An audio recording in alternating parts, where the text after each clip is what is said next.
یہ ابھی ہم نے دیکھنا ہے. جوڈیشل ایکٹیویزم کے حوالے سے ریفر کیا جا رہا ہے, پھر کورٹس کی پیڈنسی کیسز کے حوالے سے بات کی جا رہی ہے. آپ کیا سمجھتے ہیں کہ اس وقت جو ایک وضاحتی بیان دوبارہ وضاحت آئی بلکہ سپریم کورٹ کے وہ 11 ججز یا 8 ججز کے حوالے سے بات کی جاتی ہے جن کا فیصلہ تھا, چیف جسٹس نے اس پہ وضاحت طلب کر لی ہے کہ جی آپ لوگوں نے یہ دوبارہ بیان کیوں جاری کیا, تو آپ کو لگتا ہے کہ ود ان دا کورٹ بھی دیر از سیگریگیشن اور ایک ڈیوائڈ نظر آ رہی ہے؟ نہیں, فائز عیسیٰ صاحب اپنے 1-2 لوگوں کے ساتھ ایک طرف کھڑے ہیں, باقی پوری کورٹ تو ایک طرف کھڑی ہے. اور فائز عیسیٰ صاحب نے سپریم کورٹ کو الیکشن کمیشن کو پرزرو اور پروٹیکٹ کرنے کے لیے ان کی جو سازش تھی فارم 45 کو تبدیل کرنے کی, اس کو تحفظ دینے کے لیے اپنے ادارے کو تباہ و برباد کر دیا. اور سپریم کورٹ کی ایک پوری جو بھرم ہے وہ ہی اب ختم ہو گیا ہے. آپ دیکھیے سپریم کورٹ کے فیصلوں پہ عمل نہ کرنے کا کوئی تصور ہی نہیں تھا, لیکن ہم دیکھتے ہیں کہ پہلے جو ہمارے پنجاب اور کے پی کے اسمبلی کے الیکشن سے جو سلسلہ شروع ہوا تو اس کے بعد اب سپریم کورٹ کا بھرم ہی ختم ہو گیا ہے, اور سپریم کورٹ کو بڑی جدوجہد کرنی پڑے گی اپنی اتھارٹی ریسٹور کرنے کے لیے. وزیر دفاع نے آج بڑا بیان دیا پارلیمنٹ ہاؤس میں. اس سے پہلے طلال چودھری نے کہا کہ جی ہم تو کہہ رہے تھے ان کی صحت بالکل ٹھیک ہے, بانی کے حوالے سے, بانی پی ٹی آئی کے حوالے سے. پھر جو وزیر دفاع کہتے ہیں کہ جی ہمیں نام بتائیں نا کس کو اغوا کیا گیا, کس کے بچوں کو اٹھایا گیا, کس کے نام ہے. تو ابھی بیرسٹر گوہر صاحب نے بولا ہے کہ 7 لوگ اٹھا لیے گئے ہمارے, اور بات یہاں پہ آ جاتی ہے کہ آپ کامران مرتضیٰ کی بھی on the floor of the house ان کی اسپیچ سنی, ایک فیمیل جو ممبر تھی سینیٹر تھیں انہوں نے بھی اس کے اوپر بتایا کہ جی کس طرح میں دباؤ ڈالا جا رہا ہے اور دھمکیاں دی جا رہی ہیں. آپ کیا سمجھتے ہیں کہ اگر یہ ترمیم ہو بھی جاتی, اختر مینگل نے آج جو الفاظ استعمال کیے ہیں, تو کیا اس کو آگے چیلنج نہیں کیا جائے گا یا اس پہ ریاکشن نہیں آئے گا؟ وہ تو آتا, میں نے آپ کو پہلے ہی بتایا کہ اس حکومت کی مورل اتھارٹی, اخلاقیات سے, شرافت سے, آئین سے, قانون سے تو کوئی دور دور کا تعلق ہی نہیں ہے. اب جو ڈیفنس منسٹر ہے یا انفارمیشن منسٹر ہے یا جو ترجمان ہے وہ اتنے کنوینئنٹلی جھوٹ بولتے ہیں کہ آپ حیران ہی ہو جاتے ہیں کہ کیسے وہ یہ بات کر سکتے ہیں. مثال کے طور کے اوپر خواجہ آصف صاحب کے اگر آپ بیانات سنیں تو جس طرح سے انہوں نے اب تک انڈین ڈیفنس منسٹر کے کسی بیان کا جواب نہیں دیا جو ان کو دینا چاہیے تھا. انہوں نے پاکستان کے جو بڑے مسائل ہیں ان کے اوپر کبھی کوئی سنجیدہ بات نہیں کی ہے. He is around 76 years of age, مطلب اور کتنے دیر انہوں نے زندہ رہنا ہے, جی لینا ہے, لیکن اس عمر میں بھی ان کو مطلب کوئی پرابلم ہی نہیں ہے جھوٹ بولتے ہوئے. اور یہ بھی جو آج انہوں نے باتیں کہیں اس کے بعد اگر وہ صرف اختر مینگل صاحب کا جو پروگرام تھا, انٹرویوز تھے, اگر وہی وہ سن لیتے تو کچھ شرم کرتے اور اس طرح کی بات وہ نہ کرتے. لیکن بہرحال جیسا میں نے آپ کو کہا کہ اخلاقیات وغیرہ سے اس حکومت نے ثابت کیا ہے ہر قدم کے اوپر کہ ان کا کوئی تعلق نہیں. فواد صاحب اس میں ایک دوسرا اینگل بھی ہے, اب میں دوسرے اینگل کی طرف آؤں گا, اور اس پہ جو بات کی جاتی ہے ناقدین کے حوالے سے, ایک تو دوسری وضاحت ججز کو دینی نہیں چاہیے تھی. اس کے ساتھ ساتھ یہ وہ ترمیم ہے جوڈیشری کے حوالے سے اصلاحات کے لیے پی ٹی آئی بھی اس کے اوپر راضی تھی, تمام جماعتیں متفقہ طور پر یہ چاہ رہی تھی کہ اصلاحات کی جائیں اور کانسٹیٹیوشنل ایک کورٹ بنائی جائے. تو آپ سمجھتے ہیں کہ اس میں ٹائمنگ کا مسئلہ ہے یا نیتوں کا فقدان ہے؟ پہلی بات تو یہ ہے کہ پی ٹی آئی تو بالکل راضی نہیں تھی کہ کانسٹیٹیوشنل کورٹ بنائی جائے. کوئی بھی اس پہ راضی نہیں ہے. یہ ایک تجربہ ہے ہی احمقانہ. پوری دنیا میں کامن لا کنٹریز میں کانسٹیٹیوشنل کورٹ کہیں ہے ہی نہیں ہے سوائے ایک ساؤتھ افریقہ کے, جہاں پہ کہ اپارتھائڈ کے ججز تھے جو نسل پرست حکومت نے اپوائنٹ کیے تھے. اس وقت نیلسن منڈیلا نے اور ان کی جو پارٹی تھی انہوں نے فیصلہ کیا کہ نسل پرست جو ججز ہیں ان کو بائی پاس کر کے ایک کانسٹیٹیوشنل کورٹ جو ہے وہ بنائی جائے. جب اسی طرح سے نواز شریف اور بے نظیر بھٹو کے درمیان جب چارٹر آف ڈیموکریسی ہوا تھا تو اس وقت پی سی او کے ججز تھے, تو انہوں نے سوچا کہ 6 سال کے لیے کہ جب تک انڈیپینڈنٹ ججز جو ہیں وہ باقی نہیں آ جاتے, ہم ایک کانسٹیٹیوشن کورٹ بنائیں گے جو کہ سپریم کورٹ کے اوپر ہوگی. اس کے علاوہ کبھی کسی کامن لا کنٹری میں 2 عدالتیں نہیں ہوتی, دیکھیں نا, ورنہ تو ہر سوال جو ہے وہ سوال قانون کا بھی ہوتا ہے اور آئین کا بھی ہوتا ہے. تو کیسے آپ اس کو ڈسٹنگوش کر سکتے ہیں, کیا کر سکتے ہیں؟ یہ سیف گارڈ کے طور پہ بنائی گئی تھی. پاکستان میں تو قطعی ضرورت ہی نہیں ہے, اور صرف جس طرح سے کامران مرتضیٰ صاحب کہتے ہیں کہ 157 157 یا 158 کیسز کے لیے ایک پوری نئی کوڈ کریٹ کرنا تو بالکل ہی احمقانہ بات ہے، جبکہ دوسری طرف ہزاروں جو کوڈ کیسز ہیں وہ یہاں پڑے ہوئے ہیں۔ تو اتنی جلدی کیوں ہے اور اتنا لازمی اس کو کیوں سمجھا جا رہا ہے؟ اس کے پیچھے وجوہات آپ کو شخصیات کی حوالے سے بات نظر آتی ہے آپ کو؟ سچی بات یہ ہے کہ اب تو جو لیٹسٹ ڈرافٹ ہے، اگر یہی ڈرافٹ ہے تو پھر تو مجھے سمجھ ہی نہیں آتی کہ اس میں کیا جلدی ہے اور اس میں کیا پرابلم ہے۔ اگر آپ نے جو دو چیزیں ہیں، اگر فائز عیسیٰ صاحب نہیں آپ سے رہ رہے، ملٹری کورٹس نہیں بن رہی، تو پھر اس کو کلاز وائز آرام سے دیکھ کے کریں۔ کانسٹیٹیوشن امینڈمنٹ ہے، اب تک سوائے میرے خیال فرسٹ 4 امینڈمنٹ جو بھٹو صاحب نے ایک اپنی میجورٹی پہ کروائی تھی، اس کے علاوہ کبھی پاکستان کے آئین میں تبدیلی کنسنسس کے بغیر نہیں ہوئی۔ اور آپ کو یاد ہوگا کہ 18ویں آئینی ترمیم تو 1.25 سال ڈیبیٹ ہوئی۔ تو اب اس طرح سے یہ جو ہو رہا ہے، اس کے نتیجے میں تو میں سمجھتا ہوں کہ every word of a constitution needs a very careful I would say drafting بھی، اور اس کے اوپر سوچ بھی ہوتی ہے۔ ایک سپیچز جو ہے ان کی بڑی امپورٹنٹ ہے، تو آئی ڈونٹ نو ان کو کیا جلدی ہے کہ یہ تاریخ میں کوئی نظیر ملتی ہے فواد صاحب؟ کوئی ایسے اتنی اجلت میں اور اتنا چھپا چھپو کے کوئی ایسی ترمیم ہوئی ہو پاکستان کی تاریخ میں؟ کوئی ایسی نظیر ملتی ہے آپ کو؟ یہ 13ویں آئینی ترمیم انہوں نے کی تھی، اس وقت وہ جو کیا تھا وہ بھی 1 منٹ میں ہی ہوئی تھی، لیکن اس کے پیچھے بھی یہ تھا کہ وہ ڈیبیٹ اس پہ آؤٹ آف پارلیمنٹ بہت زیادہ ہو گئی تھی۔ یہ جو لوٹا بننے والی 63A جب انسرٹ ہوا تھا تو اس پہ ڈیبیٹ باہر بہت ہو گئی تھی، اور نواز شریف میں اور پیپلز پارٹی میں یہ کافی بڑا اس وقت کنسنسس تھا کہ یہ ترمیم جو ہے وہ ہونی چاہیے، تو اس میں بھی بڑی ڈیبیٹ ہوئی تھی۔ اس طرح سے تو پتہ ہی نہیں کہ آپ آخر وقت تک ڈرافٹ ہی کسی کے پاس نہیں ہے، خفیہ ڈرافٹ رکھا ہوا ہے، اور مطلب کوئی کسی کو سمجھ نہیں ہے کہ ہو کیا رہا ہے، کیا ہو رہا ہے۔ بالکل احمقوں کی طرح جو ہے وہ یہ سلسلہ چل رہا ہے۔ اچھا، ایک یہ بھی بات کی جا رہی ہے کہ جو ترمیم یا جو قانون بنایا جاتا ہے یا بنوایا جاتا ہے، میں اس کی وضاحت کر دوں تو اس میں ہمیشہ جس جماعت کے ذریعے وہ بنوایا جاتا ہے اس کا شکار وہی ہوتی ہے جس کا پیکا آرڈیننس کی بھی آپ کی پی ٹی آئی کی حکومت کے حوالے سے ریفرنس دیا جاتا ہے۔ تو یہ آگے آنے والے جو جماعتیں ہوں گی یا حکومت میں جو لوگ بھی ہوں گے ان کے لیے بھی درد سر رہے گا، یہ آپ سمجھتے ہیں؟ نہیں دیکھیں نا، پرابلم تو یہ ہے کہ پاکستان کی سیاسی جماعتوں کو ہر حال ایگری کرنا ہے کہ انڈیپینڈنس آف جوڈیشری ہونی چاہیے۔ جمہوریت کے لیے اداروں کا مضبوط ہونا بڑا ضروری ہے، اور یہ انڈیپینڈنس ایکچولی تو پولیس کی بھی ہونی چاہیے، ایکچولی تو FIA کی بھی ہونی چاہیے۔ لیکن اگر آپ دیکھیں نا پاکستان میں کیوں سارے کیسز آپ کہتے ہیں کہ عدالتوں میں جاتے ہیں۔ آپ نے اسپیکر آفس ختم کر دیا، آپ نے چیئرمین سینٹ آفس ختم کر دیا، الیکشن کمیشن آف پاکستان تباہ و برباد کر دیا، تو پھر آخر کہاں جائیں گے لوگ؟ عدالتوں میں جائیں گے نا، اور تو بچا ہی نہیں، فورم ہی نہیں بچا۔ تو آپ یا تو ان فورمز کو ریوائیو کریں، ان کی عزت کچھ بحال ہو، تھوڑی انڈیپینڈنس ان میں آئے، تاکہ پولیٹیکل کیسز کا ایک پولیٹیکل سولوشن بنایا جا سکے۔ تو تاریخ میں نام اگر مولانا صاحب ہاں کر دیتے ہیں، حکومت کے ساتھ شامل ہو جاتے ہیں، تو ان کا نام لیا جائے گا، پورا برڈن ان پر ڈل جائے گا کہ انہوں نے ووٹ دیا تھا، اور اگر نہیں کرتے تو تاریخ میں یہ موجودہ حکومت یا سیٹ اپ جو ہے ہمیشہ ان کے اوپر بھی وہی، کیونکہ کہا جا رہا ہے کہ اسی طرح ٹریٹ کیا جائے گا جیسے کہ اس وقت تحریک انصاف کو ٹریٹ کیا جا رہا ہے۔ وہ کر نہیں سکتے۔ اگر آپ نے PTI نے بھی اصل میں تو سپریم کورٹ کی طرح اپنا بھرم گنوا دیا ہے نا۔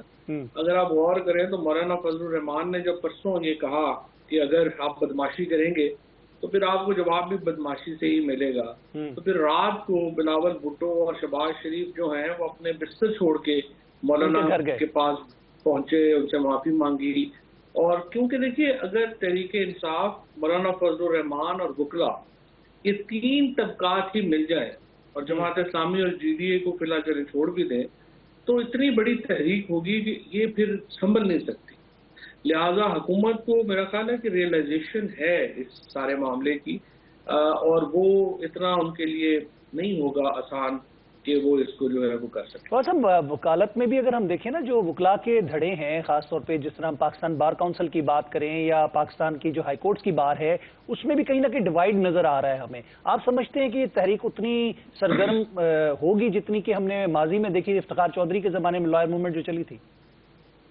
نہیں، افتخار چودھری کے زمانے سے تو بہت بڑی ہوگی، کیونکہ وہ تو ایک آدمی تھا نا۔ یہاں تو پورا انسٹیٹیوشن جو ہے اس کو کر رہے ہیں، اور یہ آپ دیکھیں گے کہ یہ 28 اکتوبر کو سپریم کورٹ بار کا الیکشن ہے. اس کے بعد آپ کو نظر آنا شروع ہو جائے گا کہ وکیل یونیفائی ہو رہے ہیں, اکٹھے ہو جائیں گے وکیل, کیونکہ یہ اتنا بڑا مدعا ہے, اتنا بڑا معاملہ ہے کہ جس سے وکیلوں کا پروفیشن جڑا ہوا ہے, اور یہ ہو جائے تو پھر تو وکیلوں کا پروفیشن ہی ختم ہو جائے گا. اچھا, سو آئی تھنک آپ دیکھیں گے کہ یہ معاملہ جو ہے آسان نہیں ہے. اور ججز کی تعیناتی کے حوالے سے پوسٹنگ ٹرانسفر کی بھی ترمیم میں بات کی جا رہی ہے, اس کے اوپر بھی غور و خوض کیا جا رہا ہے کہ ان کی تعیناتی کا سلسلہ جو بالکل ایک پروسیجر ہے اس کو چینج کر دیا جائے گا. آپ سمجھتے ہیں کہ موجودہ پروسیجر جو ہائی کورٹ میں ججز ایلیویٹ ہوتے ہیں یا ان کو سلیکٹ کیا جاتا ہے, اپوائنٹ کیا جاتا ہے, اس میں کوئی قباحت ہے؟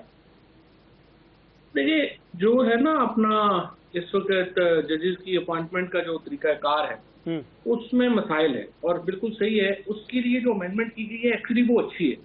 اس میں انہوں نے پارلیمنٹری کمیٹی کو, جوڈیشل کمیٹی کو اکٹھا کر دیا اور تھوڑا انلارج کر دیا. تو میرے خیال میں اس میں تھوڑا سا یہ ضرور ہے کہ اٹارنی جنرل بھی ہیں اور لا منسٹر بھی ہیں, اور ایک اب اور بھی اسپیکر کہہ رہے ہیں کہ جی میں خاتون بھی میں ہی نامینیٹ کروں گا. تھوڑا بیلنس آؤٹ ہو گیا ہے. ادروائز امینڈمنٹ کی ضرورت تو تھی, بیلنس رکھ کے اس کو کر لیں, وہ بری ترمیم نہیں ہے, اور پارلیمنٹ کس سے ہونی چاہیے. فارم 47 کی پارلیمنٹ ہی تو ساری عمر نہیں رہنی, لیکن اگر یہ ہے کہ اگر ایک جینوئن پارلیمنٹ ہو تو پھر اس کی سے ججز کی اپوائنٹمنٹ میں ہونی چاہیے. تو اس کا مطلب تو یہ ہوا کہ کچھ شکیں اس کے اندر ایسی ہیں کہ جن پہ عمل درآمد اصلاحات کے حوالے سے ہونا چاہیے, اس پہ آپ لوگ بھی ایگری کرتے ہیں, اور میرے خیال سے جماعتوں کے اندر بھی یہ بات سنی جا رہی ہے کہ جو طریقہ کار ہے ججز کی اپوائنٹمنٹ کا وہ چینج ہونا چاہیے. یہ تو بات طے ہوگی. ججز کی اپوائنٹمنٹ میرا خیال ہے وہ امینڈمنٹ وہ صحیح ہے, اس میں کوئی پرابلم نہیں ہے. لیکن ظاہر ہے پی ٹی آئی تو ووٹ نہیں کرے گی. اگر پی ٹی آئی ووٹ کر دے تو پھر تو وہ پوری پارلیمنٹ کو لیجیٹیمائز کر دیتی ہے, اور ظاہر ہے کہ پی ٹی آئی اس پہ تو نہیں مانتی. وٹ نیکسٹ اگر یہ ترمیم نہیں ہو پاتی, بالفرض اگر ہم فرض کرتے ہیں, تو آپ کو کیا ورس نظر آ رہا ہے کہ اس کا ری ایکشن کیا ہوگا؟ میرا خیال ہے ایسے ہی چلے گا فی الحال. تو دیکھیے نا پولیٹیکل چینج ہے وہ ایسے ہی ہونی ہے.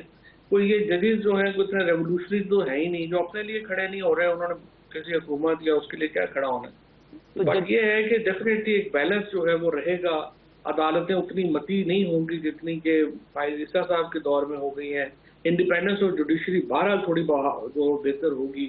اور لیکن باقی تو ظاہر ہے پالیٹکس نے اپنا راستہ خود لینا ہوتا ہے, اور وہ پھر حکومت کی ہر شکست جو ہے اس کی قیمت ہوتی ہے, اور ہر کامیابی جو ہے اس کے پھر پلس پوائنٹس ہوتے ہیں. بہت بہت شکریہ فواد چودھری صاحب, تھینک یو ویری مچ. آپ نے اپنا قیمتی وقت ہمیں دی, اپنی آرا سے آگاہ کیا. سابق وفاقی وزیر اور سینئر سیاستدان فواد چودھری صاحب ہمارے ساتھ پروگرام میں موجود تھے. ہم لیتے وقفہ, اس کے بعد دوبارہ ویلکم بیک ناظرین. ایک دفعہ پھر خوش آمدید کہتے ہیں آپ کو پروگرام نیوز ون ٹونائٹ میں. پروگرام کے اس حصے میں ہم بات کریں گے کچھ آئینی پہلوؤں کے حوالے سے. سپریم کورٹ کی ایک وضاحتی جو 8 ججز کی جانب سے اکثریتی جانب سے فیصلے کی وضاحت دوبارہ کی گئی, اس پہ بھی بات کی جائے گی, اور اس آئینی ترمیم کے حوالے سے بات کی جائے گی. مطلب کہ اس کی ایک اور اٹیمپٹ مولانا صاحب نے لیٹسٹ آپ کو بتاتے چلیں کہ کل تک کا وقت مانگ لیا ہے مشاورت کے لیے, اور وہ مشاورت کریں گے پی ٹی آئی سے بھی, اپنے شورا سے بھی مشاورت کریں گے. یعنی کہ آج جو تیاریاں ہو رہی تھیں وفاقی کابینہ کے اجلاس کی بھی, وہ بھی, اور اس کے علاوہ سینٹ کا اجلاس اور قومی اسمبلی کا اجلاس, تو وہ تمام چیزیں جو ہیں وہ اس وقت سٹینڈ بائی سچویشن پہ ہیں. اور کیا ہوتا ہے یہ آنے والا وقت بتائے گا. اس وقت ہم قانونی نقطہ نظر سے اگر بات کرتے ہیں تو ہمارے ساتھ اس وقت موجود ہیں راجہ خالد محمود صاحب جو ماہر قانون ہیں, ایڈوکیٹ ہیں. اس کے ساتھ بیرسٹر قمر سبزواری صاحب ماہر قانون ہمارے ساتھ موجود ہیں, اور نوید ملک صاحب بھی ہمیں جوائن کریں گے, سابق اسلام آباد بار ہائی کورٹ کے پریزیڈنٹ ہیں. ان کو بھی ہم تھوڑی دیر میں جوائن کروا لیں گے. السلام علیکم جی. راجہ خالد صاحب, سب سے پہلے میں آپ سے بات کرنا چاہوں گا, سپریم کورٹ کے ججز کو آخر کیا ضرورت پیش آئی کہ ایک مرتبہ پھر انہوں نے وضاحتی بیان دیا؟ الیکشن کمیشن کے اجلاس کی وجہ سے ایسا ہوا؟ کیونکہ سیاست میں تو ہر چیز ٹائمنگ کے حساب سے دیکھی جاتی ہے. جی میں سمجھتا ہوں عاصم صاحب کے بڑا انفارچونیٹ ہے, مجھے سمجھ نہیں آتی. اس سے پہلے بھی الیکشن کمیشن کی ایک پیٹیشن تھی before supreme court of Pakistan کہ 12 جولائی کے, چونکہ وہ پیرا نمبر مجھے یاد نہیں رہا, 110 ہے یا 10 پیرا نمبر ہے, اس طرح سے کوئی پیرا تھا. سپریم کورٹ نے یہ کہا تھا کہ اس پیرے کے حوالے سے اگر آپ کو کوئی ابہام ہو, کوئی ایمبیگوٹی ہو, تو آپ ہم سے رجوع کر سکتے ہیں. چنانچہ 26 سپٹمبر کو I think election commission of Pakistan نے ایک پیٹیشن موو کی کہ ہمیں بہت سارے ابہامات ہیں, بہت ساری ایمبیگوٹیز ہیں, تو انہیں ریڈریس کیا جائے. انہیں کلیئرٹی نہیں ہے. لیکن آپ دیکھیے کہ اس کا فیصلہ فوراً نہیں آیا, بلکہ 14 سپٹمبر کو جب یہی آئینی ترمیم لائی جا رہی تھی, اس کے لیے ایک اٹیمپٹ کی گئی, تو اس دن بغیر کسی کو نوٹس کیے، پارٹیز کو نوٹس کیے، بغیر الیکشن کمیشن کو سنے، بغیر کاز لسٹ میں کیس ڈالے اور بغیر کسی ہیئرنگ کے یا بغیر کسی سٹنگ کے ایک وضاحت جاری کر دی گئی. میں سمجھتا ہوں کہ اس کی ٹائمنگ بھی بڑی امپورٹنٹ تھی. یعنی اور پھر اس کے بعد جو کل والا معاملہ ہوا اور اس کا جو پریویس ان کی وضاحت تھی، اس کا چیف جسٹس صاحب نے نوٹس بھی لیا اور آپ نے رجسٹرار سے پوچھا کہ یہ ویب سائٹ پہ یہ کس طرح کلیریفیکیشن بھی آ گئی، کاز لسٹ کس نے جاری کی، سماعت کہاں پہ ہوئی، پارٹیز کو نوٹس کب ہوا. تو ابھی جو کل والی ہے آپ دیکھیں کہ کل بھی جب انہوں نے یہ دیکھا کہ شاید امینڈمنٹ لا رہے ہیں، ظاہر فائنل مراحل میں ہے، کل سے یہی ہو رہا ہے کہ اجلاس فوراً بلایا جا رہا ہے، کابینہ کی میٹنگ ہو رہی ہے، وہاں پہ اپروول آئے گی. ان حالات کو دیکھتے ہوئے ایک اور غیر ضروری وضاحت جاری کر دی گئی. میں سمجھتا ہوں کہ جب ڈیٹیل ججمنٹ آ گئی تو اس کے بعد سپریم کورٹ نے آج تک نہیں کیا، ہائی کورٹ نے اس طرح سے نہیں کیا کہ اس طرح کی وضاحتیں دیتی پھرے.